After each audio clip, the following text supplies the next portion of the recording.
हाँ, इसी का इंतजार कर रहे हैं। तो आपने जो मेरे स्वागत में जितनी घनघोर तालियां बजाई उसके लिए मैं अपनी तरफ से और अपनी आने वाली 7 पीढ़ियों की तरफ से आपके प्रति धन्यवाद प्रस्ताव पारित करता हूं।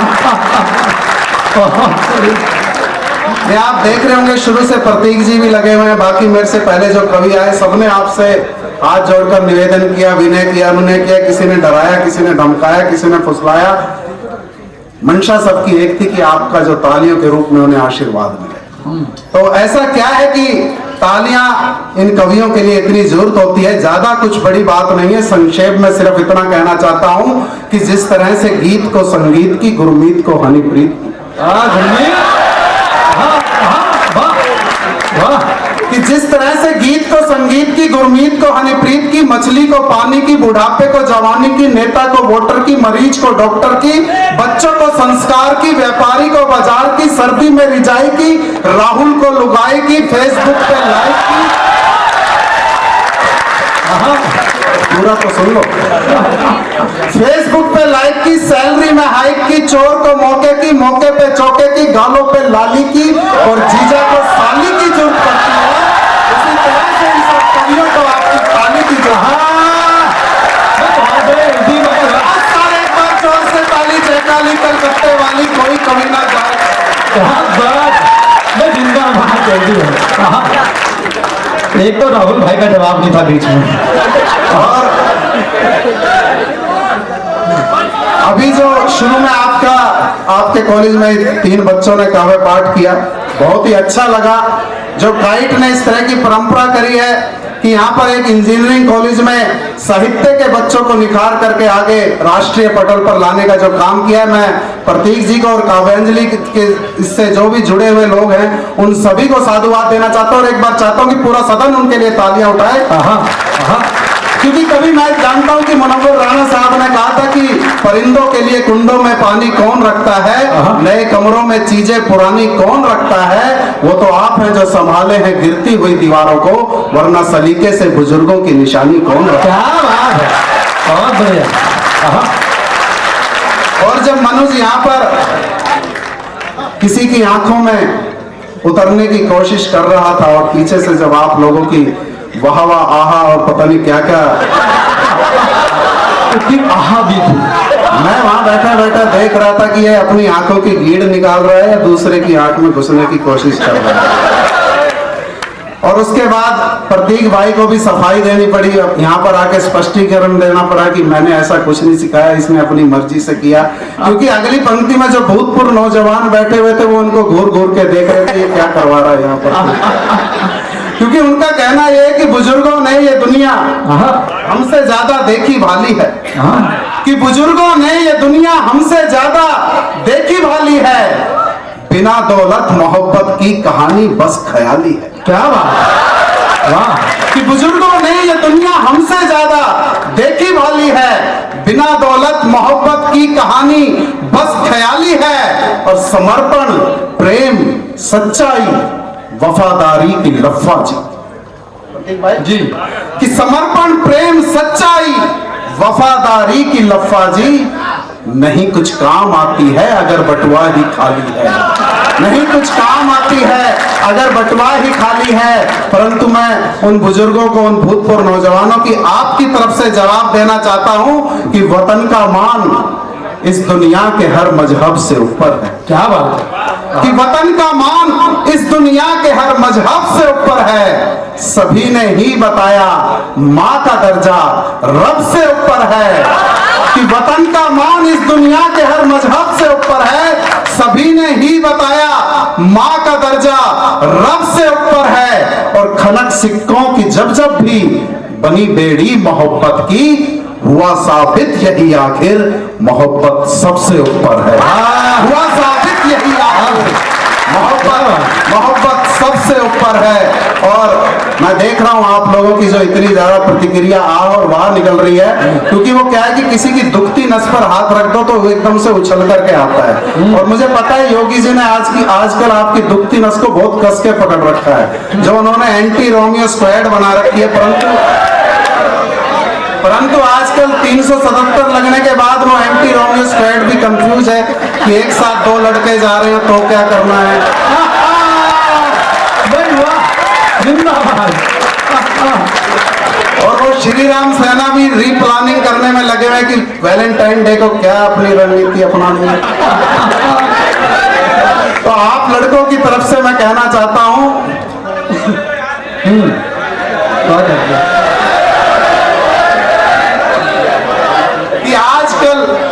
कि आजकल लड़के भी कैसे गुल खिलाने लग गए, कि आजकल लड़के भी कैसे गुल खिलाने लग गए, लड़कियों पे दांव क्या क्या आजमाने लग गए। कि आजकल, और यह मैं चाहूंगा कि इस साइड इस मोहल्ले और इस मोहल्ले में थोड़ी लाइट जलवा दी जाए, अंधेरे का दुरुपयोग ना हो जाए। कि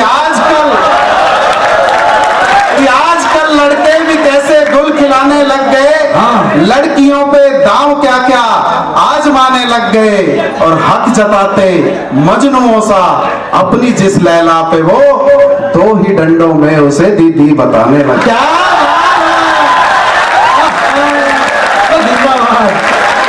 2 ही डंडों में उसे दीदी बताने लग गए। आपकी चैतन्य और चेतना को नमन करते हुए कहना चाहता हूं, कुछ लड़कों को मैंने जब ये पंक्तियां सुनाई तो उन्होंने कहा कि भाई साहब एक तरफा बात करते हो आप, कवि का धर्म है कि सबकी बात करे, दोस्त सिर्फ लड़कों का नहीं है, लड़कियां भी कम नहीं है। तब आप लड़कों की तरफ से जवाब देना चाहता हूं कि लड़कियां भी कम नहीं है आशिकी के खेल में। जी कि लड़कियां भी कम नहीं है आशिकी के खेल में, रोज ही बदले यूं आशिक जैसे बिकते सेल में। कि लड़कियां भी कम नहीं है आशिकी के खेल में, रोज ही बदले यूं आशिक जैसे बिकते सेल में। और अगर अगली पंक्ति में आपकी दुखती नस पर हाथ रख दिया तो बताना कि रोज ही बदले यूं आशिक जैसे बिकते सेल में, और झाड़ करके जेब सारी झाड़ लेती हाथ फिर।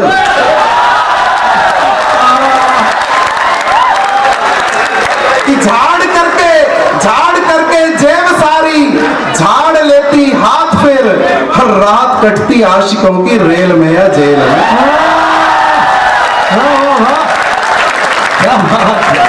रात कटती आशिकों की रेल में या जेल में। और जो आपके प्रोफेसर साहब यहाँ बैठे हुए हैं, जिनको ये बार बार जताना पड़ रहा है कि मैंने ऐसा नहीं सिखाया, और इन्होंने क्या सिखाया वो मैं आप लोगों को बताता हूँ। कि मिसाले इश्क के किस्से अदा से जो सुनाते हैं, मिसाले इश्क के किस्से अदा से जो सुनाते हैं, हकीकत प्यार की उनकी लो हम तुमको बताते हैं। मिसाले इश्क के किस्से अदा से जो सुनाते हैं, हकीकत प्यार की उनकी लो हम तुमको बताते हैं। और वो जिसके इश्क में बनकर फिरा करते थे बस मजनू, उसी खातून के बच्चे ने मामू बुलाते हैं।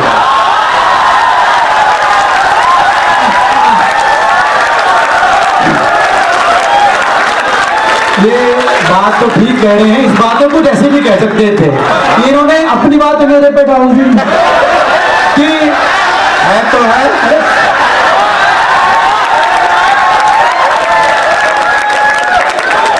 है तो है, मामू है तो है।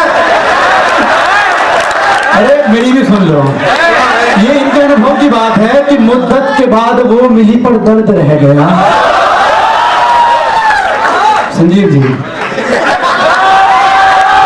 कि मुद्दत के बाद वो मिली पर दर्द रह गया, मेरे प्यार का शोला मेरे आंसू में बह गया। अच्छा अभी से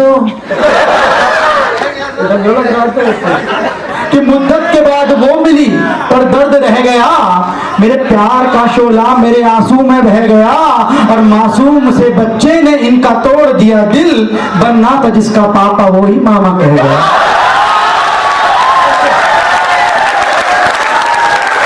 अब मामू है तो स्वागत है, मामा है तो है, किसी का तो मामा हूँ भाई, और ये जिसका मामा है वो है तो है।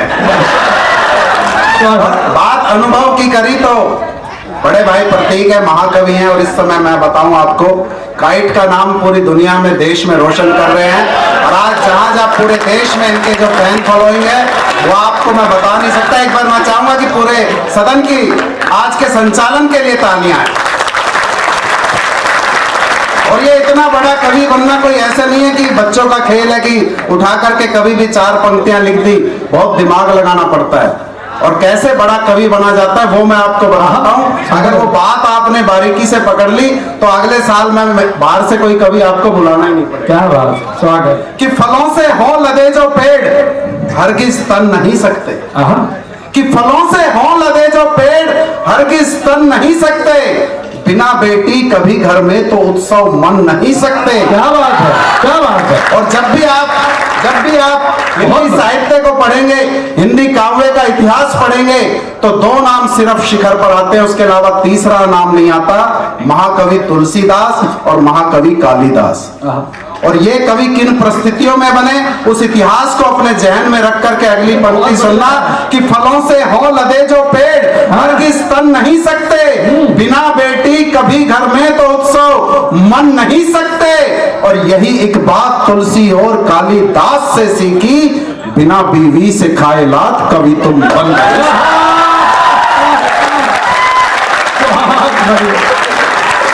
बिना बीवी से खाए लात कभी तुम बन नहीं सकते। और ये पूरा मंच जानता है, इस बात की गवाही देता है, यहीं पर इन्हीं पूरे देश में गवाही देता है कि सभी डरते हैं बीवी से। ये जो अगली पंक्ति में आपके प्रोफेसर साहब बैठे हैं, ये भी कोई एक्सेप्शनल केस नहीं है कि सभी डरते हैं बीवी से, मगर मैं तो नहीं डरता। कि सभी डरते हैं बीवी से मगर मैं तो नहीं डरता, और बिना मर्जी मेरी घर में कोई पत्ता नहीं हिलता। और रसोई खुद बनाता हूँ।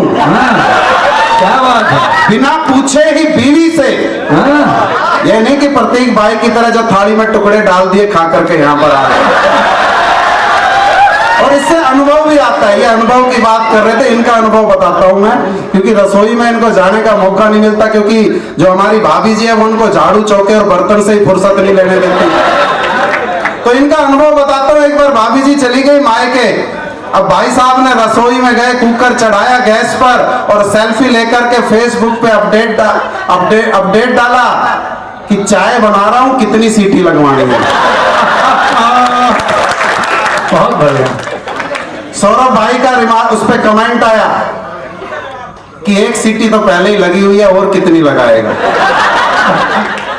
दूसरे का कमेंट आया कि अबे बेवकूफ, चाय के लिए कभी कुकर चढ़ाया जाता है, कढ़ाई चढ़ा।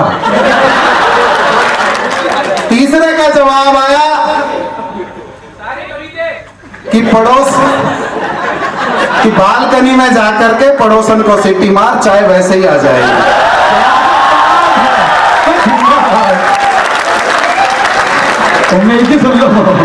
और जो हमारे गुरमीत गुणी हैं, इतने गुणी हैं, इनका जवाब सुनोगे तो मजा आ जाएगा आप सभी को।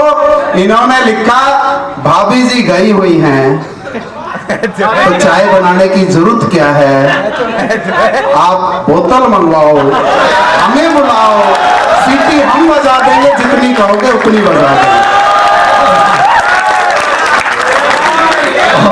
तो मैं बता रहा था कि कहाँ बता रहा था भाई साहब, बोतल मंगवा रहे थे।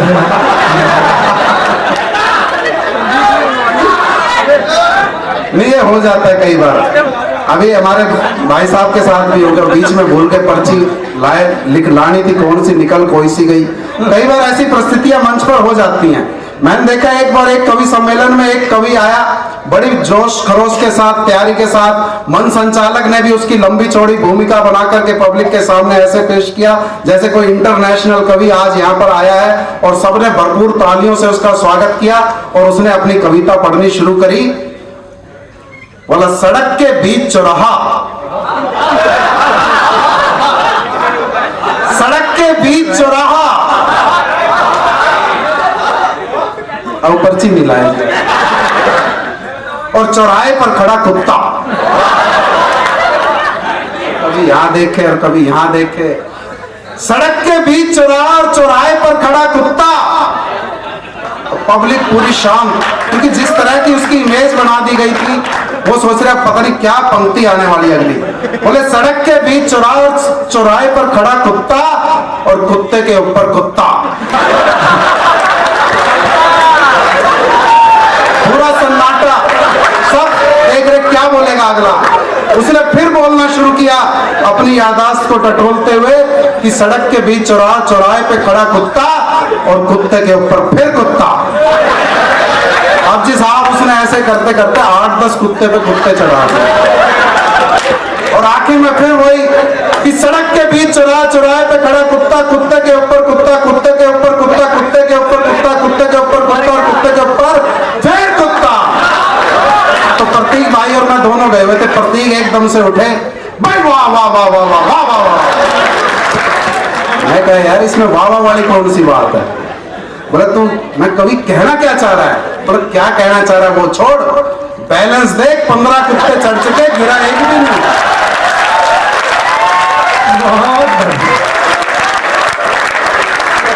कि काला व सफेद खाकी छोड़ना ही कुछ बाकी।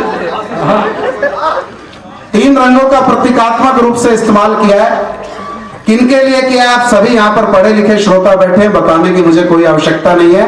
आपको 4 उपाय बता रहा हूं जिंदगी में सदा खुश रहने के।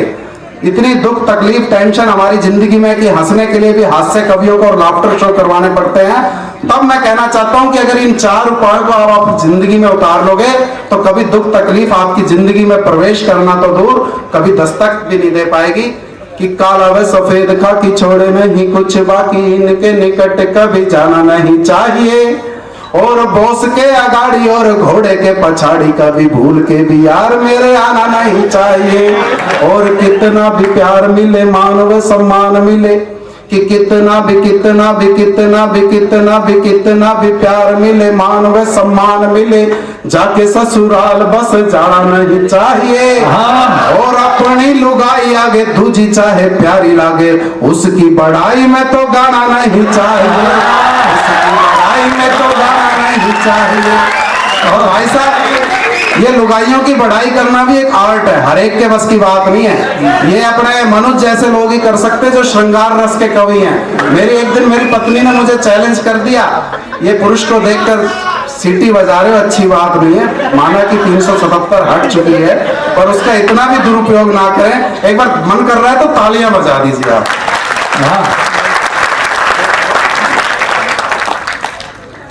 एक बार मेरी पत्नी मुझसे अलग की, बोली तू बनता है अपने आप में इतना बड़ा कवि, होगा पता नहीं कहाँ का कवि है। मैं नहीं मानती, मैं क्यों नहीं मानती। बोली आज तक तूने मेरी प्रशंसा में 2 पंक्तियां नहीं लिखी। मैं कि ये काम है श्रृंगार रस के कवियों का, मैं हूँ हास्य रस का कवि, थोड़ी बहुत तुकबंदी कर लेता हूँ, लोगों को हंसाने की कोशिश करता हूँ। बोली मुझे नहीं पता, अगर मेरी प्रशंसा में सुबह तक 2 पंक्ति नहीं लिखी तो कल से कवि सम्मेलन जाना बंद। अब बात कैरियर पर आ गई तो मैंने मनुज को फोन लगाया, मैं भाई तू ही कुछ सलाह दे। इसने भी हाथ खड़े कर दिए, बोले भाई साहब बीवी आपकी दिखोगे आप। मैंने क्या देखा हुआ है उनको। तो मैं कि चलो कोई बात नहीं, मैं कोशिश करता हूँ। और प्रतीक भाई क्या मैंने कोशिश की और क्या उसका अंजाम निकला आप लोगों के बीच में रखता हूँ। कि हिरणी सी तेरी चाल नागिन से तेरे बाल, ये अपनी पत्नी के लिए लिखा। और अगर किसी की पत्नी से मैच कर जाए तो कोई गारंटी नहीं है। कि हिरणी सी तेरी चाल नागिन से तेरे बाल, कोयल सी बोली तेरी दिल को लुभाती है। और मछली सी तेरी आंख, तोते सी है तेरी नाक, मोरनी से ठुमकों पे जान चली जाती है। अच्छा लगा आपको, पर जिसके लिए लिखा उसे अच्छा नहीं लगा। उसने क्या कहा कि सुन ऐसी उपमाएं वो नजरा मुस्काए, बोली तेरी कविताई मुझे तो ना भाती है। और गधे सा तू रेखता है, लंबी लंबी फेंकता है, पशुओं से भी क्या कोई तुलना की जाती है, पशुओं से भी क्या कोई तुलना की जाती है। और वक्त की अपनी मर्यादा है, कार्यक्रम काफी विस्तार ले चुका है और हम चाहेंगे कि जो बाकी वरिष्ठ कवि है उनको अधिक समय मिले। तो क्योंकि किसी ने कहा था कि वक्त आता है वक्त जाता है, वक्त को जरा थाम कर रखना, ये वक्त बेवक्त काम आता है। अंतिम 4 पंक्तियां सौंप करके अपनी वाणी को विराम देना चाहता हूं कि भूल कर तकरार सारी, आओ खुलकर अब मिले। कि भूल कर तकरार सारी, आओ खुलकर अब मिले। बस जरा सी क्या पता फिर कब मिले, और सिर्फ इतनी सी ख्वाहिश है दिले नादान की, मुस्कुरा दे थोड़ा सा बस रास्ते में जब मिले, मुस्कुरा दे थोड़ा सा बस रास्ते में जब मिले। बहुत बहुत शुक्रिया। जय हिंद, जय भारत।